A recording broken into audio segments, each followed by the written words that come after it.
Salut, c'est Trado, voilà la vidéo de mise à jour pour l'or.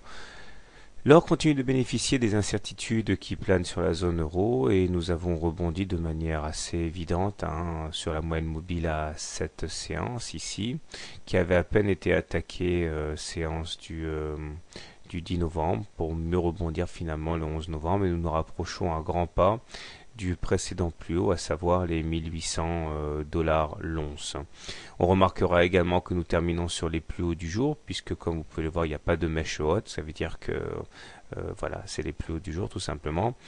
Et je ne vois pas comment on pourrait éviter un nouveau contact avec cette résistance à 1800. Cependant, il serait quand même de bon goût d'aller un petit peu plus haut que ces 1800 parce que sinon on se retrouverait face à des divergences baissières. Effectivement, rappelez-vous, lorsqu'on fait des plus hauts sur les cours qui ne sont pas suivis par des plus hauts sur les indicateurs, eh bien c'est signe qu'une consolidation est probable.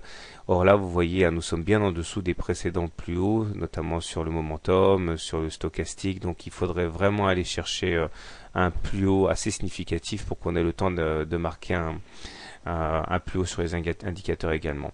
Je pense d'ailleurs, c'est ma solution privilégiée, qu'on va aller chercher le haut du canal rouge, ce qui permettrait d'ailleurs de valider la pertinence de ce canal. Autrement, eh bien, la figure de tasse avec anse est toujours valable.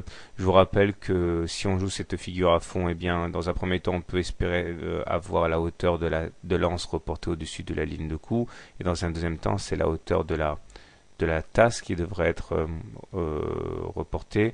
Autrement dit, on n'y est pas, enfin on y est presque, puisqu'il s'agirait d'aller chercher justement les 1815 par là, ce qui corrobore l'objectif du haut du canal rouge. Donc les indicateurs sont bien orientés, MACD supérieur à son signal, positif, stochastique en dessous de son signal, ça c'est pas génial, mais par contre le momentum est positif. Donc tendance haussière puisque nous sommes au-dessus d'une moyenne mobile à 20 séances. Maintenant un petit détour du côté de l'hebdo, je prends mon autre graphe, voilà. Chaque bougie correspondant à une semaine de cotation. Alors c'était assez fugace, je ne sais pas si vous avez eu le temps de le voir.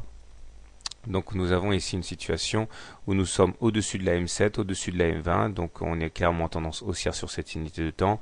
On peut toujours espérer, même si ça va être difficile, d'aller chercher la médiane de la fourchette d'Andrews rouge, c'est-à-dire aller chercher à minima les 1920. Bon, il faudrait quand même qu'il se passe quelque chose d'assez mauvais sur le plan européen pour provoquer un tel boost de l'or, mais bon, techniquement c'est l'objectif de cette fourchette d'Andrews rouge. Les indicateurs techniques sont également plutôt bien orientés, puisqu'on est au-dessus de la M20, ce qui garantit la tendance haussière. Voilà, donc tendance haussière à moyen terme, tendance haussière à court terme, donc c'est pas mal du tout pour l'or. Bonne soirée, bon trade, et à demain.